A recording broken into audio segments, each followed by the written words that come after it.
America once built malls like monuments, temples of consumerism, gathering spaces, and symbols of middle-class prosperity. But behind that glittering past lies a brutal reality. Anchor stores collapsing, foot traffic dying, debt piling up, and landlords running out of time. Washington Prime Group was one of the biggest mall owners in the United States, and what started as a spin-off from Simon Property Group eventually spiraled into Chapter 11 bankruptcy and a fight for survival. This is the story of Washington Prime Group, how it rose, how it collapsed, and what its journey tells us about the future of American retail. To understand Washington Prime's fall, you need to understand what they were built on. The American mall wasn't just a business, it was a cultural force. In the 80s and 90s, malls were the heart of suburban life. Kids hanging out after school, families doing weekend shopping, Christmas crowds flooding every corner. Anchor stores like Sears, Macy's, and JCPenney didn't just fill space, they guaranteed traffic. They acted as massive magnets that kept hundreds of smaller shops alive. Malls back then were predictable, steady, and profitable. Developers didn't need innovation. They just needed land, the right anchors, and a food court. Washington Prime grew during this era and inherited properties built for that world. A world that disappeared faster than they could adapt. Washington Prime Group was formed in 2014 after Simon Property Group spun off a large set of lower-tier malls, mainly Class B and C properties across mid-size American cities. To understand the business, you need to know this. Class A malls thrive. Class B and C malls struggle, depend heavily on anchors like Macy's, JCPenney, Sears, Bon-Ton, and Dillard's. The problem? Between 2015 and 2020, most of these anchor chains entered bankruptcy, shut hundreds of stores, and left sprawling empty spaces behind. It's the latest step as the big box store joins a growing list of major retailers filing for bankruptcy protection. Why are so many stores going bankrupt? Washington Prime Group inherited the weakest assets in the industry, and they were fighting an uphill battle from day one. The retail apocalypse wasn't a sudden explosion. It was a long, slow suffocation. E-commerce didn't instantly kill malls, but it took away the categories that malls depended on. Electronics, apparel, books, home goods. Meanwhile, new types of competition exploded. Dollar General, TJ Maxx and Ross, Walmart Pickup, Amazon Prime. These stores trained consumers to expect lower prices, faster options, and zero effort. Class A malls survived because they offered luxury, experience, and tourism. Washington Prime owned mostly Class B and Class C assets, malls where income levels were lower, brands pulled out faster, and consumer spending was weaker. The industry was shifting in a direction their portfolio couldn't follow. Washington Prime didn't fall alone. The entire mall industry was rotting. First hit, e-commerce.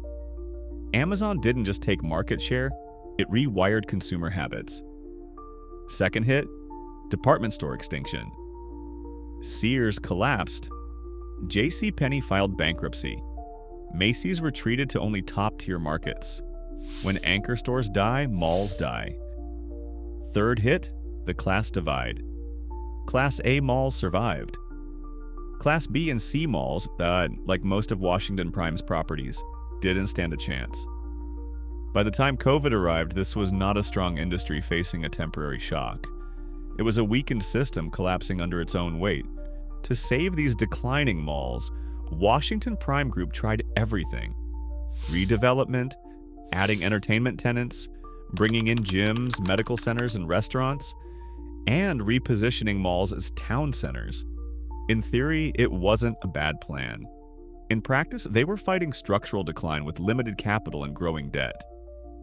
Every failed anchor meant less rent, less traffic, lower valuations, and higher capital expenditure just to keep the mall from dying.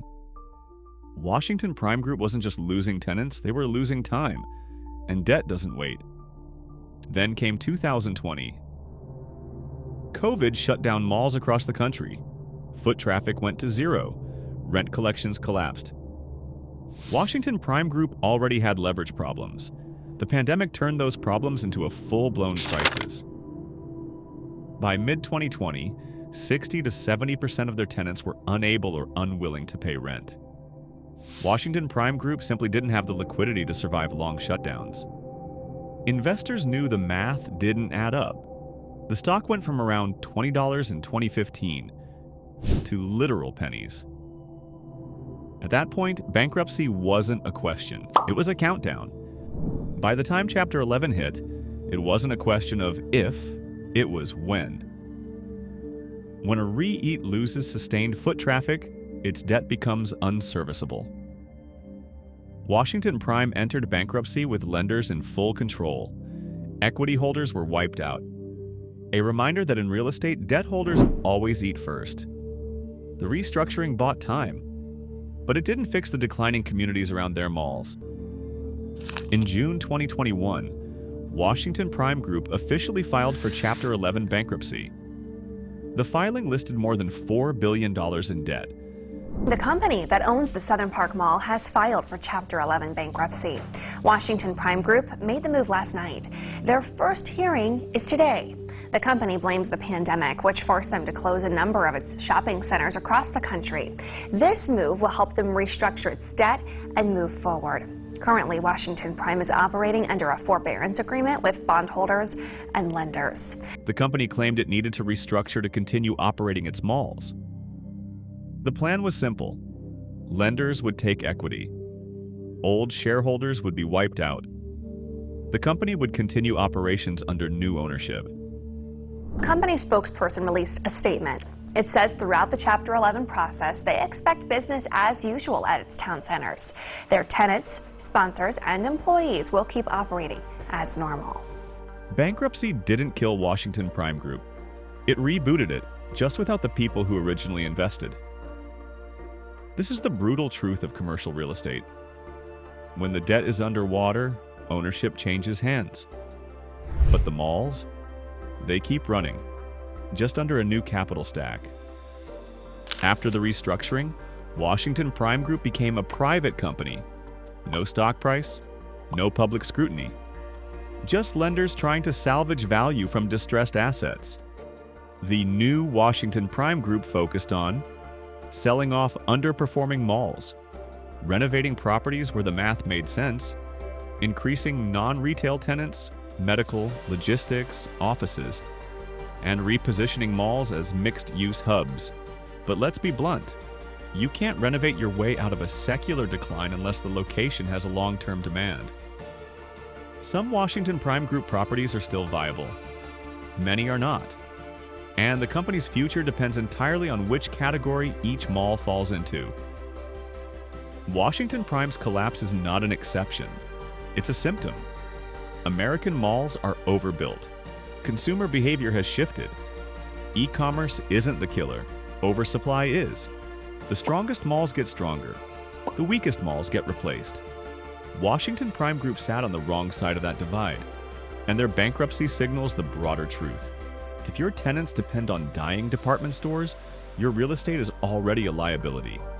The future belongs to properties that evolve fast into mixed use, residential, healthcare, entertainment, and logistics. The old mall model is gone. And Washington Prime Group story proves it. Washington Prime Group didn't collapse because people stopped shopping. They collapsed because their assets were structurally weak, heavily indebted, and anchored by retailers that were already failing. Washington Prime Group represents the end of a retail era. A business model built for 1985 couldn't survive the realities of 2020 and beyond. Malls aren't disappearing, but the weak ones are. And Washington Prime owned too many weak assets in too many struggling markets with too much debt for too long. Their story is a case study in capital structure, timing, and the brutal reality of commercial real estate. And as American malls continue to shrink, consolidate, or transform, one question remains. Can a company built on yesterday's retail survive in tomorrow's economy? For Washington Prime Group, the answer is still unfolding, but the rest of the industry better pay attention. because their fate might not be far behind.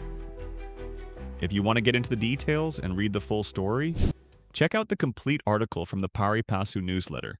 Link in the video description.